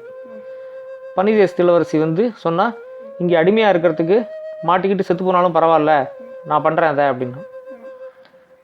சரின்ட்டு ராமநாதன் வந்து அன்றைக்கி அங்கே இருக்கிற ஒரு குதிர்குள்ளே போய் ஒளிஞ்சிக்கிட்டான். ஒரு தூணுக்கு மேலே பின்னாடி இருந்தது, அங்கே போய் ஒளிஞ்சிக்கிட்டான். ஒளிஞ்சிக்கிட்டு என்ன நடக்குதுன்னு பார்த்துக்கிட்டு இருந்தான். மந்திரவாதி வந்து அன்றைக்கி சாயந்தரம் வந்தாங்க. வந்துட்டு என்னை கல்யாணம் பண்ணிக்கிறது ரெடியா நீங்கள் அப்படின்னு கேட்டான். உடனே பனிதேச இளவரசி சொன்னால், எங்களுக்கு வேறு வழி இருக்கிற மாதிரி தெரியல, எவ்வளவோ நாள் வந்து இங்கே அடிமையாக கடந்துகிட்டு இருக்கோம், இனிமேல் எங்களால் இங்கேயும் தப்பிச்சு போக முடியுங்கிற நம்பிக்கையும் போயிடுச்சு எங்களுக்கு, அதனால் நாங்கள் 3 பேரும் உன்னை கல்யாணம் பண்ணிக்கிறதா முடிவு பண்ணிட்டோம் அப்படின்னு சொல்லி சொன்னான். அதை கேட்டவுடனே மந்திரவாதிக்கு வந்து பயங்கர சந்தோஷமாயிடுச்சு. அப்படியா, வர்ற பௌர்ணமி அன்றைக்கே நான் உங்கள் 3 பேரையும் கல்யாணம் பண்ணிக்கிறேன், பௌர்ணமிக்கு இன்னும் 4 நாள் தான் இருக்குது, இன்னிலேருந்து 4வது நாள் பௌர்ணமி, அதுக்குள்ளே போயிட்டு உங்கள் அம்மா அப்பாவெல்லாம் நான் இங்கே கொண்டு வந்துடுறேன், உங்கள் அம்மா அப்பாவோட சம்மதம் உங்களோட சம்மதம் இருக்கிறதுக்கு அப்புறமா நான் உங்களை கல்யாணம் பண்ணிக்கிறேன் அப்படின்னு சொல்லிட்டு அவன் பயங்கர சந்தோஷமாயிட்டான். உடனே இந்த பனி தேசத்து இளவரசி சொன்னால், நான் இன்றைக்கி சமைக்கிறேன், நான் சமைக்கிறத நீங்கள் சாப்பிடுங்க அப்படின்னு சொன்னான். உடனே மந்திரவாதி ஓ சூப்பரா, நீங்கள் சமைப்பீங்களா, நல்லா சமைப்பீங்களா, நீங்கள் சமைச்சு வைங்க, நான் சாப்பிட்றேன் இன்றைக்கி அப்படின்னு சொன்னான். உடனே அவன் கிளம்பி போயிட்டான் வெளில. அவன் போன உடனே இந்த ராமநாதன் வெளில கிட்டு கிட்டு கிட்டுன்னு நல்லா சூப்பராக சமைச்சான். சமைச்சு முடிச்சுட்டு ஒரு பாயசத்தையும் வச்சான். இந்த பாயசத்தை மந்திரவாதிக்கு கொடுக்கும்போது அந்த வேரை போட்டு கொடுங்க அப்படின்னு சொல்லி ஒரு சின்ன வேரை கொடுத்தான் அந்த பனி தேச இளவரசிட்ட. அவள் அதை வாங்கி வச்சுக்கிட்டா. இவன் மறுபடியும் அந்த குதிரில் போய் ஒளிஞ்சுக்கிட்டான். அப்புறம் சாயந்தரம் ஆன உடனே அந்த மந்திரவாதி அங்கேருந்து வந்தான். வந்த உடனே, அப்பாடா, இந்த பங்களாலேருந்து இந்த மாதிரி வாசனை எவ்வளோ நாளாகுது, நல்லா சூப்பராக தான் சமைச்சிருக்கீங்க போல இருக்குது, முதல்ல நான் குளிச்சுட்டு சாப்பிட்றேன் அப்படின்னு சொல்லி போய் குளிச்சுட்டு உட்காந்து நல்லா சாப்பிட்டான். சாப்பிட்டு முடிச்சு அவனுக்கு அந்த சாப்பாடே அவ்வளோ நல்லா இருந்துச்சு. சாப்பிட்டு முடிச்சு இதை மாதிரி கடைசியில் பாயசத்தையும் கொடுத்தா. அந்த பாயசத்தையும் வாங்கி அவன் குடித்தான். ரொம்ப நல்லா இருக்குது சமையல் அப்படின்னு சொல்லி பாராட்டினான். அப்போ அந்த பனி தேசத்தில் இளவரசி சொன்னால், அது மாதிரி நாங்கள் உங்களை கல்யாணம் பண்ணிக்கிறதுன்னு முடிவு பண்ணிட்டோம், ஆனால் பாருங்கள் உங்களுக்கு எதிரிகள்லாம் ரொம்ப அதிகம், உங்களுக்கு வேற ரொம்ப வயசாயிடுச்சு, நீங்கள் இப்போவே ரொம்ப கிழவனாயிட்டீங்க, உங்களுக்கு எதிரி வேற ரொம்ப அதிகமாக இருக்குது, அதனால் நாளைக்கு திடீர்னு யாராவது ஒரு எதிரி உங்களை கொன்னுட்டா அதுக்கப்புறம் எங்கள் 3 பேரோட கதி என்ன ஆகும், அதை நினச்சி தான் ரொம்ப கவலையாக இருக்குது எங்களுக்கு. அது தவிர எங்களுக்கு வேறு எந்த கவலையும் கிடையாது, உங்களை கல்யாணம் பண்ணிக்கிறது எங்களுக்கு வேறு எந்த ஆட்சேபனையும் கிடையாது அப்படிங்கிற மாதிரி சொன்னான். அந்த மந்திரவாதி ஏற்கனவே அந்த பாயசத்தை வேற குடிச்சிருந்தான். அதனால் ஒரு அரை மயக்கத்தில் இருந்தான். அவனுக்கு இவங்க இப்படி கேட்ட உடனே, நீங்கள் அதெல்லாம் ஒன்றும் கவலையே படாதீங்க, என்னோடய உயிர் இந்த உடம்புலையே இல்லை, நான் வேறு ஒரு இடத்துல உயிரை வச்சுருக்கேன், யாராலையும் என்னோடய எதிரிகளால் அந்த உயிரை கண்டுபிடிச்சி அழிக்கவே முடியாது, எனக்கு சாவே கிடையாது அப்படின்னு சொன்னான். உடனே இந்த பனி தேசத்து இளவரசி அப்படியா, உங்கள் உயிர் உங்கள் உடம்புல இல்லாமல் வேறு எப்படி வேற ஒரு இடத்துல எப்படி வைப்பீங்க அப்படின்னு கேட்டா. அதுக்குள்ளே இந்த மந்திரவாதி என்ன பண்ணால், இவனுக்கு ஏற்கனவே மயக்கம் வர மாதிரி இருந்தது. உடனே 3 எழுத்தில் என் மூச்சு இருக்குது அப்படின்னு சொன்னான். சொல்லிவிட்டு அப்படியே மயங்கி போய் படுத்துட்டான், தூங்கிட்டான். இந்த ராமநாதன் இதெல்லாம் கேட்டுக்கிட்டே தான் இருந்தான். 3 எழுத்தில் உன்னோட மூச்சு இருக்கா, இது என்ன புதுசாக ஏதோ சொல்லிட்டு உளறிட்டு படுத்து தூங்கிட்டான். 3 எழுத்து அப்படின்னா என்னது அது? பூச்சிக்கு 3 எழுத்து, பூரானுக்கு 3 எழுத்து, பல்லிக்கு 3 எழுத்து, இது மாதிரி ஏதாவது ஒரு பூச்சியில் கொண்டு இவனோட உயிரை வச்சுருக்கானா? வண்டுக்கு 3 எழுத்து, இல்லை ஏதாவது ஒரு பூவில் கொண்டு வச்சுருக்கானா? அல்லி, மல்லி, லில்லி, இதுக்கெல்லாம் 3 எழுத்து, ஏதாவது ஒரு பூவில் கொண்டு வச்சுருக்கானா அப்படின்னு கேட்டு இந்த ராமநாதன் ரொம்ப குழம்பி போயிட்டான். ராமநாதன் என்ன பண்ணால், ராத்திரி போல மண்டையை உடைச்சிக்கிட்டு அந்த 3 எழுத்து என்னவா இருக்கும் அப்படின்னு சொல்லி யோசிச்சுக்கிட்டு இருந்தான். கண்டே பிடிக்க முடியல. உடனே அடுத்த நாள் காலையில் அந்த மந்திரவாதி எந்திரிச்சு வெளியே போனதுக்கப்புறம் இந்த ராமநாதன் அந்த குதிரை விட்டு வெளியே வந்தான். வந்துட்டு அந்த இளவரசிகள்கிட்டலாம் பேசின உடனே அந்த இளவரசி சொன்னால், அது மாதிரி ஒன்றும் கண்டுபிடிக்க முடியல, கடைசியாக ஏதோ 3 எழுத்தில் என்னோடய மூச்சு இருக்குது அப்படின்னு சொன்னார், அவ்வளோதான், அதுக்கப்புறம் மயங்கிட்டாரு அப்படின்னு. நானும் கேட்டேன், அந்த 3 எழுத்து என்னங்கிறதான் தெரியல, சரி இன்றைக்கி ஏதாவது கண்டுபிடிக்க முடியுதான்னு பாருங்கள் அப்படின்னு சொல்லிட்டு இன்னொரு வேற கொடுத்தான். அன்றைக்கி சாயந்தரம் பார்த்தா இந்த காந்தார தேசத்து இளவரசி இன்றைக்கி நான் சமைச்சிருக்கேன் அப்படின்னு சொல்லிக்கிறேன் அப்படின்னா. சரி அப்படின்னு சொன்னாங்க. மறுபடியும் ராமநாதன் என்ன பண்ணால், ரொம்ப நல்லா சமைச்சு வச்சுட்டு அந்த குதிரைக்குள்ளே போய் ஒளிஞ்சுக்கிட்டான். அன்றைக்கி அந்த மந்திரவாதி வந்தான். வந்த உடனே காந்தார தேசத்து இளவரசி இன்றைக்கி நான் தான் சமைச்சிருக்கேன் அப்படின்னு சொன்னான். நல்லா சாப்பிட்டான். சாப்பிட்டு முடிச்சு அதே மாதிரி அந்த பாயசத்தை குடித்தான். குடித்த உடனே மறுபடியும் அவனுக்கு ஒரு அரை மயக்க நிலைமைக்கு போயிட்டான். போன உடனே திரும்ப இந்த பனி தேசத்து இளவரசி என்ன சொன்னால், ஆமாம் நேற்று சொன்னீங்களே இது மாதிரி உங்களோட உயிர் உங்கள் உடம்புல இல்லை அப்படின்னு சொல்லிட்டு. ஆமாம் ஆமாம், என் உயிர் என் உடம்புலையே இல்லை, அதை நான் ஒரு இடத்துல பத்திரமா வச்சுருக்கேன், காட்டுக்குள்ளே கயிறு விடுறான் அப்படின்னு சொல்லிவிட்டு அப்படியே மயங்கி போயிட்டான். காட்டுக்குள்ளே கயிறு விடுறானா, இது என்னடா அது புதுசாக இருக்குது அப்படின்னு சொல்லி இந்த ராமநாதன் மறுபடியும் ரொம்ப குழம்பி போயிட்டான். காட்டுக்குள்ளே கயிறு விடுறான், 3 எழுத்தில் என்னோட மூச்சு இருக்குது, இது 2 தான் தெரியுது, இதை வச்சுக்கிட்டு என்னத்தை கண்டுபிடிக்கிறது அப்படின்னு வச்சுட்டு இருந்தான். இதே மாதிரி 3ஆவது நாள் என்ன பண்ணால் இந்த பட்டு தேச இளவரசி வந்து நான் சமைக்கிறேன் இன்றைக்கி அப்படிங்கிற மாதிரி இந்த மந்திரவாதிகிட்ட சொல்லிட்டா. அன்றைக்கும் ராமநாதன் தான் சமைச்சான். இதே மாதிரி அந்த பாயசத்தை குடித்த உடனே அந்த மந்திரவாதி என்ன பண்ணான், மறுபடியும் வந்து அரை மயக்க நிலைமைக்கு போயிட்டான். உடனே இந்த பனி தேச இளவரசி வந்து எங்கே உன் உயிர் இருக்குது அப்படின்னு கேட்டு அவன்கிட்ட இப்படி மெதுவாக பேச்சு கொடுத்த உடனே அவன் என்ன சொன்னான், இதை மாதிரி சிப்பிக்குள் இருக்கிறது முத்து இல்லை அப்படின்னு சொல்லிட்டு மறுபடியும் மயங்கி போயிட்டான். உடனே ராமநாதன் வந்து 3 பேரையும் உபயோகிச்சாச்சு, நமக்கு 3 பேரை உபயோகித்ததுக்கு அப்புறமும் நமக்கு ஒன்றும் பெரிய லெவலில் ஒன்றும் விஷயம் கிடைக்கல, ஏதோ ஒரு க்ளூ கிடச்சிருக்கு அவ்வளோதான். இந்த க்ளூ வச்சுக்கிட்டு என்ன பண்ணுறதுன்னு தெரியல. 3 நாளும் போயிடுச்சு. நாளைக்கு பௌர்ணமி. நாளைக்கு வந்து அந்த 3 தேசத்து ராஜாவையும் கொண்டு வந்து எல்லாரோட சம்மதத்தையும் வாங்கிக்கிட்டு இந்த மந்திரவாதி வந்து இவங்களை கல்யாணம் பண்ணிட்டுருவான். இப்போ வந்து அவங்க சம்மதம் கொடுக்கல அப்படின்னா அவன் வந்து எல்லாரையும் கொன்னே போட்டுருவான். நமக்கு வந்து நாளைக்கு நைட் வரைக்கும் தான் டைம் இருக்குது, அதுக்குள்ளே இந்த க்ளூவை வச்சுக்கிட்டு எப்படியாவது கண்டுபிடிக்கணும் அப்படின்னு நினச்சிக்கிட்டு என்ன பண்ணால், இந்த ராமநாதன் வந்து அடுத்த நாள் காலையில் அந்த மந்திரவாதி கிளம்பி போன உடனேயே இவனும் வந்து அந்த இதை விட்டு வெளியே வந்தான். அந்த பங்களா விட்டு வெளியே வந்துட்டு இந்த டிராகன்கள்லாம் பார்க்காம அப்படியே அந்த பக்கமாக பதுங்கி வெளியே ஓடி வந்துட்டான். ஓடி வந்துட்டு இவனோட குதிரையை கூப்பிட்டான். அவனோட குதிரை வந்துருச்சுங்க. வந்தவுடனே குதிரையில் ஏறி உட்காந்துக்கிட்டு இப்படி இந்த பங்களாவை சுற்றி இருக்கிற இடத்த எல்லாத்தையும் சுற்றி பார்ப்போம், நமக்கு ஏதாவது ஒரு ஐடியா கிடைக்குதான்னு பார்ப்போம் அப்படின்னு நினச்சிக்கிட்டு நேராக அந்த பங்களாவை சுற்றி அந்த குதிரையில் இப்படி பறந்து போயிட்டு இருந்தான். போயிட்டு இருந்தால் ஒரே ஒரு இடத்துல மட்டும் பார்த்தா ஒரு குளம் இருந்துச்சு. மற்ற எங்கேயுமே குளம் கிடையாது அந்த ஏரியாவில். ஒரே ஒரு இடத்துல மட்டும் குளம் இருந்துச்சு. அந்த குளத்தில் தண்ணி இருந்துச்சு. இந்த ஏரியாலேயே இந்த பனி தேசத்துலேயே வந்து ரொம்ப நம்ம குளத்தையே பார்க்கல. இந்த பங்களாக்கு பக்கத்தில் மட்டும் ஒரே ஒரு குளம் இருக்குது. சரி, இங்கே தான் வந்து ஏதோ இருக்குது போல இருக்குது. அந்த சிப்பி முத்தெல்லாம் பார்த்தா குளத்தில் இருக்கிற தண்ணியோட ஏதோ மேட்ச் ஆகிற மாதிரி இருக்குது. சரி, அங்கே போய் பார்ப்போம் அப்படின்னு சொல்லிட்டு அந்த குதிரையை வந்து மெதுவாக அந்த குளத்துக்கிட்ட கொண்டு இறக்கலாம். இறக்கிட்டு அந்த குளத்தில் இருக்கிற தண்ணியை போய் பார்த்தான். தண்ணியில் கையை வைக்கிறதுக்கு பார்க்குறதுக்கு முன்னாடி பார்த்தா அவனுக்கு டக்குன்னு தெரிஞ்சிச்சு, அந்த குளத்துக்குள்ளே பார்த்தா நிறையா விஷ மீன்லாம் இருக்குது. தேள், பாம்பு, அது மாதிரி விஷ பாம்பு நிறையா இருக்குது அதுக்குள்ளே. தண்ணியில் மட்டும் அவன் கையை வச்சுருந்தான் அப்படின்னா ஏதாவது ஒன்று கடிச்சிருக்கும், அப்படியே அந்த இடத்துலையே செத்து போயிருப்பான். நல்ல வேளைக்கு தண்ணியில் வந்து நம்ம கையை வைக்கல, உள்ளே எவ்வளோ விஷ மீன், எவ்வளோ விஷ பாம்பு இருக்குது பாரு அப்படின்னு சொல்லி அவன் யோசிச்சுக்கிட்டான். யோசித்த உடனே ராமநாதனுக்கு தெரிஞ்சிச்சு, ஒரு குளத்துல தண்ணி இருக்குது, அந்த தண்ணிக்குள்ளே இவ்வளோ விஷ மீனும் விஷ பாம்பும் போட்டிருக்கான் அப்படின்னா கண்டிப்பாக இந்த இடத்துல தான் அவனோட உயிர் எங்கேயோ இருக்கணும். ஏன்னா இந்த 3 எழுத்தில் என்னோட மூச்சு இருக்குது. இந்த வந்து காட்டுக்குள்ளே கயிறு விடுறான், சிப்பிக்குள்ளே இருக்கிறது முத்து இல்லை. இந்த 3 குழுவையும் வச்சுக்கிட்டு நம்ம எப்படியாவது இதை கண்டுபிடிக்கணும் அப்படின்னு சொல்லி யோசித்தான். யோசிச்சுட்டு அங்கேயே அப்படியே சுற்றி சுற்றி வந்தான். இவனுக்கு ஒரு ஐடியாவும் வரல. என்ன பண்ணால் அங்கே ஒரு பெரிய ஆலமரம் இருந்துச்சு. அந்த ஆலமரத்துக்கு அடியில் போய் படுத்தான். படுத்து இப்படி யோசிச்சுட்டு இருந்தான். யோசிச்சுட்டு இருக்கும்போது தான் பார்த்தா அந்த ஆலமரத்தோட விழுது இருக்குல்ல, அது வந்து அப்படியே கயிறு மாதிரி மேலேன்னு தொங்கிட்டு இருந்துச்சு. உடனே காட்டுக்குள்ளே கயிறு விடுறான் அப்படிங்கிறது வந்து இந்த விழுதுக்கு வந்து கரெக்டாக செட் ஆகுமே. அப்போ வந்து அவன் கொடுத்துருக்கிற க்ளூ வந்து இந்த ஆலமரத்தோட விழுது தான் அப்படிங்கிற முடிவுக்கு வந்தான். வந்துட்டு எழுந்திரிச்சு திரும்ப உட்காந்துட்டு அந்த ஆலமரம் வந்து எந்த இடத்துலலாம் கிளை பரப்பியிருக்கு அப்படின்னு பார்த்தான். கிளை பரப்புனா அந்த குளத்து மேலே அந்த ஆலமரத்தோட ஒரு பெரிய கிளை போகுது. அந்த கிளையிலேருந்து ஒரு விழுது வேற கீழே தொங்கிக்கிட்டு இருக்கு குளத்துக்கு நடுவில். உடனே சரி, இந்த கிளையில் இருக்கிற இந்த விழுதை தான் வந்து அவன் வந்து காட்டுக்குள்ளே கயிறு விடுறான்னு சொல்கிறான்.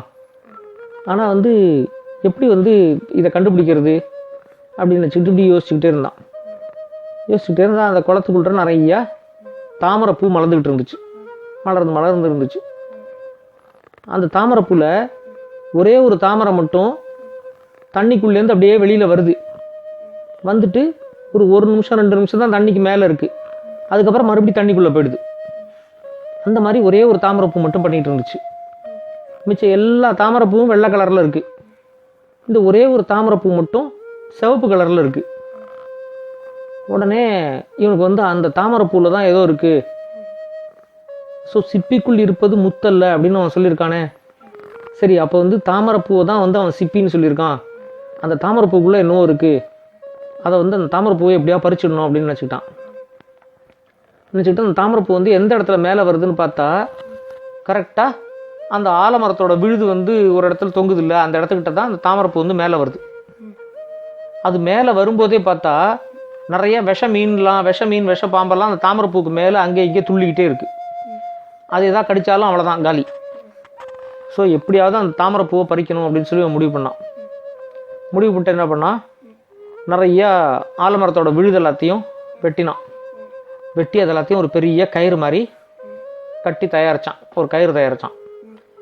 அந்த கயிறை எடுத்துக்கிட்டு நேராக அந்த ஆலமரத்து மேலே ஏறி அந்த குளத்துக்கு நடுவில் இருக்கிற அந்த கிளைக்கு போனான்.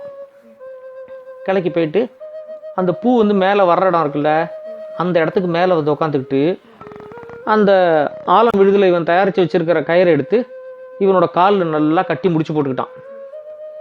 இன்னொரு இதை வந்து கரெக்டாக அந்த ஆலமரத்தோட கிளையில் முடிச்சு போட்டுக்கிட்டான். கரெக்டாக அளவு பார்த்துக்கிட்டான். இங்கேருந்து அந்த குளத்தில் இருக்கிற தண்ணியை தொடக்கூடாது. தண்ணியை தொட்டால் அங்கே இருக்கிற மீன்லாம் வந்து கடிச்சிரும், பாம்பெல்லாம் வந்து கடிச்சிரும். அதனால் அந்த அளவுக்கு தான் நம்மளோட கயிறு இருக்கணும் அப்படின்னு சொல்லி கயிறை கரெக்டாக அளந்து அதுக்கு தகுந்த மாதிரி அங்கே வந்து கட்டினான். அந்த மரத்தில் கட்டிட்டு மெதுவாக என்ன பண்ணால் தலை கீழே அங்கேருந்து அந்த கயிறை பிடிச்சிக்கிட்டு இறங்கினான். இறங்கிட்டு கயிறை வந்து நல்லா முறுக்கிக்கிட்டான். முறுக்கிட்டோடனே கயிறு வந்து நல்லா முறுகிருச்சு. முறுகினதுக்கு அப்புறமா திடீர்னு இந்த கயிறை விட்டான் பாரு, அந்த கயிறு வந்து திரும்ப இப்போ என்ன பண்ணுச்சு, ஆப்போசிட் டைரக்ஷனில் அப்படியே சுற்றுச்சு. சுத்த அந்த ராமநாதன் வந்து அப்படியே சுற்றிக்கிட்டே தலை கீழே இறங்குறான். அந்த ஆலமரத்தோட கிளையிலேருந்து இறங்கிக்கிட்டு கீழே வரும்போது பார்த்தா கரெக்டாக அந்த தாமரைப்பூ வந்து மேலே வந்துச்சு. வந்த உடனே இவன் என்ன பண்ணான், கரெக்டாக அந்த தாமரைப்பூ வந்து கையால் பிடிச்சி பறிக்கிறதுக்கு பார்த்தான். பறிக்க பார்க்கும்போது எக்கச்சக்கமாக விஷ பாம்பும் விஷ மீனும் வந்து இவனை கடிக்க பார்த்துச்சு. இவன் என்ன பண்ணான், வெடுக்குன்னு அந்த தாமரைப்பூவை பிடிச்சி பறிச்சுக்கிட்டு அந்த கயிறை எடுத்துக்கிட்டு மேலே ஏறிடணும்னு பார்த்தான். அதுக்குள்ளே பார்த்தா தாமரைப்பூ திரும்ப தண்ணிக்குள்ளே போயிடுச்சு. தண்ணிக்குள்ளே போனோடனே இவன் வந்து அந்த கயிறில் மேலே ஏறிட்டான். ஏறினாச்சா இப்படி வந்து ஃபெயில் ஆகிடுச்சே நம்மளோட அட்டம்ப்ட்டு, இப்படியா அந்த தாமரைப்பூவை பறிச்சுட்டு வந்துடணும்னு பார்த்தோம். அவ்வளோ கிட்ட போயிட்டோம். இவ்வளோ உயிரை பணையம் வச்சு தலை கீழே தொங்கி கயிறில் போய் அந்த மீன்கிட்ட கடி வாங்காமல், அந்த பாம்புக்கிட்ட கடி வாங்காமல் அந்த தாமரைப்பூவையும் தொட்டோம். அந்த தாமரைப்பூக்குள்ளே வேறு ஏதோ பளபளன்னு இருந்துச்சு, அது என்னன்னு தெரில. அதுக்குள்ளே வந்து இப்படி வந்து தாமரைப்பூ தண்ணிக்குள்ளே போயிடுச்சு அப்படின்னு நினச்சிக்கிட்டு இவன் மேலே மரத்து கிளையில் ஏறி உட்காந்துட்டான். அப்போ தான் பார்த்தான் இவன் கையில் வந்து தாமரைப்பூவோட 2-3 இதழ் வந்து பிச்சுக்கிட்டு வந்துட்டான் அந்த தாமரைப்பூலேருந்து. அதில் என்னவோ பளபளன்னு இருந்துச்சு. உடனே அது என்னதுன்னு எடுத்து பார்த்தா அது ஒரு வண்டு. அப்படியே நல்லா சில்வர் கலரில் சின்னதாக ஒரு வண்டு. அந்த வண்டை பார்த்த உடனேயே இவனுக்கு வந்து டக்குன்னு தோணுச்சு, 3 எழுத்தில் என் மூச்சு இருக்குது அப்படின்னு சொன்னானே, அது வந்து இந்த வண்டை தான் நினைக்கிறேன். கரெக்டாக சிப்பிக்குள் இருப்பது முத்தல்ல அப்படின்னு சொன்னது இந்த வண்டை வந்து அவன் வந்து தாமரைப்பூக்குள்ளே வச்சுருக்கான். காட்டுக்குள்ளே கயிறு விடுறான்னு சொன்னதும் இந்த ஆலமரத்தோட விழுது தான். அதனால் இந்த வண்டுக்குள்ளே தான் வந்து அந்த மந்திரவாதியோட உயிர் இருக்குது அப்படிங்கிறத அவன் முடிவு பண்ணிட்டான். உடனே என்ன பண்ணான், வண்டை எடுத்துக்கிட்டு நேராக மரத்துலேருந்து கீழே இறங்கி வந்தான். இவனோட குதிரை வந்து அங்கேயே நின்றுட்டு இருந்துச்சு. இவன் குதிரைகிட்ட சொன்னால் அந்த மாதிரி நேராக மறுபடியும் நம்ம வந்து அந்த மந்திரவாதியோட பங்களாக்கு தான் போகிறோம், நீ வந்து டிராகனை ஏமாத்து அப்படின்னு. உடனே அந்த குதிரை சொல்லிச்சு, ஐயோ அந்த டிராகன் ரெண்டும் ரொம்ப முட்டாள் டிராகனாக இருக்குது. போன வாட்டி வந்து என்னை துரத்திக்கிட்டு வந்துச்சு, முதல்லையே பறந்து வராமல் என் பின்னாடியே ஓடி வந்துச்சு ரொம்ப தூரத்துக்கு. அதுக்கப்புறமா தான் பறக்கணும்னு அதுக்கு தெரிஞ்சிச்சு, பறந்து வந்துச்சு. அது ரொம்ப முட்டாள் டிராகனாக இருக்குது, நான் வந்து அதை வந்து இந்த வாட்டி வேறு விதமாக ஏமாற்ற போகிறேன் அப்படின்னு சொல்லிட்டு என்ன பண்ணிட்டு அந்த குதிரை வந்து நேராக அந்த 2 டிராகனுக்கு நடுவில் போய் நின்றுச்சு. நின்று உடனே குதிரையை பார்த்த உடனே 2 டிராகனும் நமக்கு குதிரை கிடச்சிச்சு சாப்பிட்றதுக்கு அப்படின்ட்டு 2 டிராகனும் வாயிலேருந்து நெருப்பை சர்ன்னு விட்டுச்சு பாரு. அதுக்குள்ளே இந்த குதிரை வந்து டக்குன்னு பறந்துருச்சு. பார்த்தா இந்த டிராகன் விட்ட நெருப்பில் அந்த டிராகன் பொசுங்கி போச்சு, அந்த டிராகன் விட்ட நெருப்பில் இந்த டிராகன் பொசுங்கி போச்சு. 2 டிராகனும் பொசுங்கி அப்படியே கருன்னு சாம்பலாக போய் அப்படியே கீழே விழுந்துருச்சு. விழுந்த உடனே இந்த ராமநாதன் வந்து நல்ல வேலை பண்ணப்போ அப்படின்னு நினச்சிக்கிட்டு அங்கேருந்து அந்த அரண்மனைக்குள்ளே வந்தான். அந்த மந்திரவாதியோட அரண்மனைக்குள்ளே வந்து பார்த்தா அப்போ தான் பௌர்ணமி நிலவு வந்துருந்துச்சு. இந்த 3 ராஜாவையும் வேற அந்த மந்திரவாதி வந்து அங்கே கொண்டு வந்துட்டான். கொண்டு வந்து 3 பேரும், ஆனால் வந்து அவங்கள மாற்றவே இல்லை.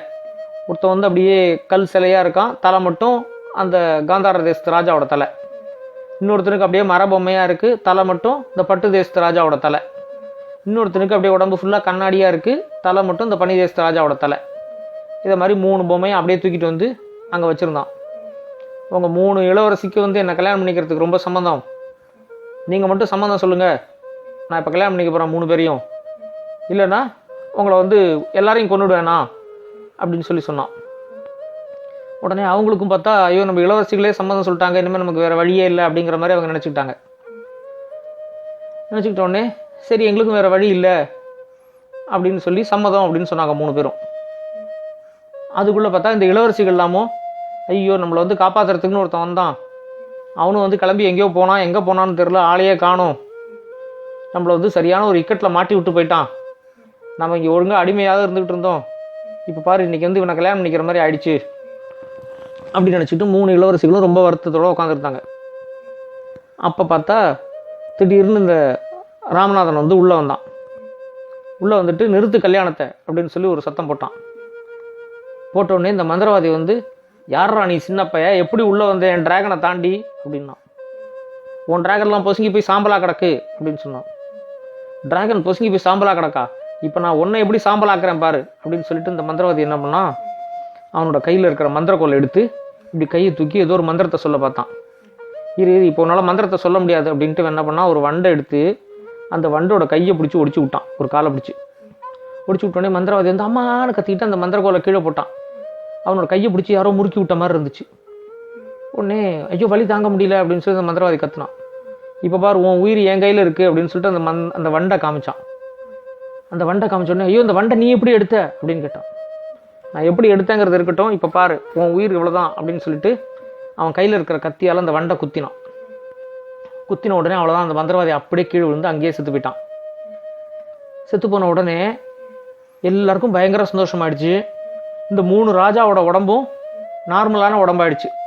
இந்த கல் சிலை போய் அவர் வந்து காந்தார தேசத்து மன்னர் ஆயிட்டாரு. அதே மாதிரி இந்த மர பொம்மை போய் அவர் வந்து பட்டு தேசத்து மன்னர் ஆயிட்டாரு. இந்த கண்ணாடி பொம்மை போய் அவர் வந்து பனி தேசத்து மன்னர் ஆயிட்டாரு.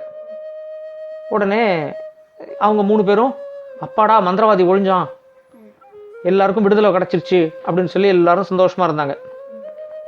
அப்போ வந்து அந்த 3 தேசத்து ராஜாவும் என்ன சொன்னாங்க, இந்த ராமநாதனுக்கே வந்து அவங்களோட பொண்ணை கல்யாணம் பண்ணி கொடுக்கணும் அப்படின்னு பார்த்தாங்க. ஆனால் ராமநாதன் சொன்னால், இல்லை நான்லாம் கல்யாணம் பண்ணிக்கல, நான் வந்து திரும்ப எங்கள் ஊருக்கு போகிறேன், நீங்கள் வந்து இத்தனை நாளாக வந்து காந்தார தேசமும் பட்டு தேசமும் ஒருத்தர் ரொம்ப சண்டை போட்டுக்கிட்டு எதிரியாக பார்த்துக்கிட்டு இருந்தீங்க, உங்கள் 2 தேசத்தோட இளவரசர்களையும் அவன் பிடிச்சி உள்ளே கட்டி போட்டு வச்சுருக்கான், அவங்க 2 பேரையும் இப்போ நான் வந்து விடுதலை பண்ணிட்டேன், அதனால இந்த காந்தார தேசத்து இளவரசனுக்கு பட்டு தேசத்தோட இளவரசியும், பட்டு தேசத்தோட இளவரசனுக்கு காந்தார தேசத்தோட இளவரசியும் கல்யாணத்தை பண்ணி கொடுத்துருங்க, கொடுத்தா அதுக்கப்புறம் உங்கள் 2 பேருக்கு நடுவில் இருக்கிற எனிமிட்டி போயிடும், நீங்கள் 2 பேரும் நல்ல ஃப்ரெண்ட்ஸ் ஆகிடுவீங்க அப்படின்னு சொன்னான். உடனே அவங்க 2 பேரும், இந்த ஒரு ஐடியா நமக்கு தோணாமலே போயிடுச்சு, நம்ம இத்தனை வருஷமாக ஒருத்தரோட ஒருத்தர் நம்ம சண்டை போட்டுக்கிட்டு இருந்தோமே அப்படின்னு சொன்னாங்க. ஆமாம் கரெக்டு தான், இவர் சொல்கிற மாதிரி பண்ணிடுவோம் அப்படின்னாங்க. ஆனால் அந்த பனி தேசத்து இளவரசி மட்டும், நான் கல்யாணம் பண்ணிக்கிட்டால் ராமநாதனை தான் கல்யாணம் பண்ணிக்குவேன், இல்லைன்னா நான் வேறு யாரையுமே கல்யாணம் பண்ணிக்க மாட்டேன் அப்படின்னு சொல்லி ரொம்ப உறுதியோடு இருந்தா. அப்புறம் இந்த ராமநாதன் வந்து, சரி நான் வந்து உன்னை வந்து தங்க குதிரையில் வச்சு எங்கள் அம்மா அப்பாட்ட கூப்பிட்டு போகிறேன், எங்கள் அம்மா அப்பா உன்னை பார்த்ததுக்கப்புறம் நான் உன்னை கல்யாணம் பண்ணிக்கிறேன் அப்படின்னு சொல்லிட்டு அந்த பனி தேசத்து இளவரசியை மட்டும் ராமநாதன் வந்து அவனோட தங்க குதிரையில் ஏற்றிக்கிட்டு நேராக ஊருக்கு வந்தான். அவனோட எல்லா ஊரையும் அவன் பார்த்துட்டான், நிறையா சாகசம்லாம் வீர சாகசம்லாம் பண்ணிட்டு வந்திருக்கான் அப்படின்னு தெரிஞ்சு இந்த ராமநாதனோட அப்பாவும் ரொம்ப சந்தோஷமாகி அந்த பனி தேசத்து இளவரசியை இந்த ராமநாதனுக்கு கல்யாணம் பண்ணி வச்சு அந்த நாட்டையும் அவனுக்கு மன்னன் ஆக்கிட்டார் அந்த நாட்டுக்கு. அதுக்கப்புறம் அவன் ரொம்ப வருஷமாக சந்தோஷமாக இருந்தான். நல்லா இருந்துச்சு அந்த கதை. இந்த கதை உங்களுக்கு பிடிச்சிருந்தா லைக் பண்ணுங்கள், கமெண்ட் பண்ணுங்கள், ஷேர் பண்ணுங்கள்.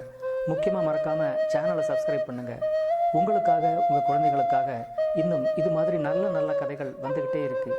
ஸ்டோரி டைம் தமிழ் சேனலோட தொடர்பில் இருங்க. நன்றி, வணக்கம்.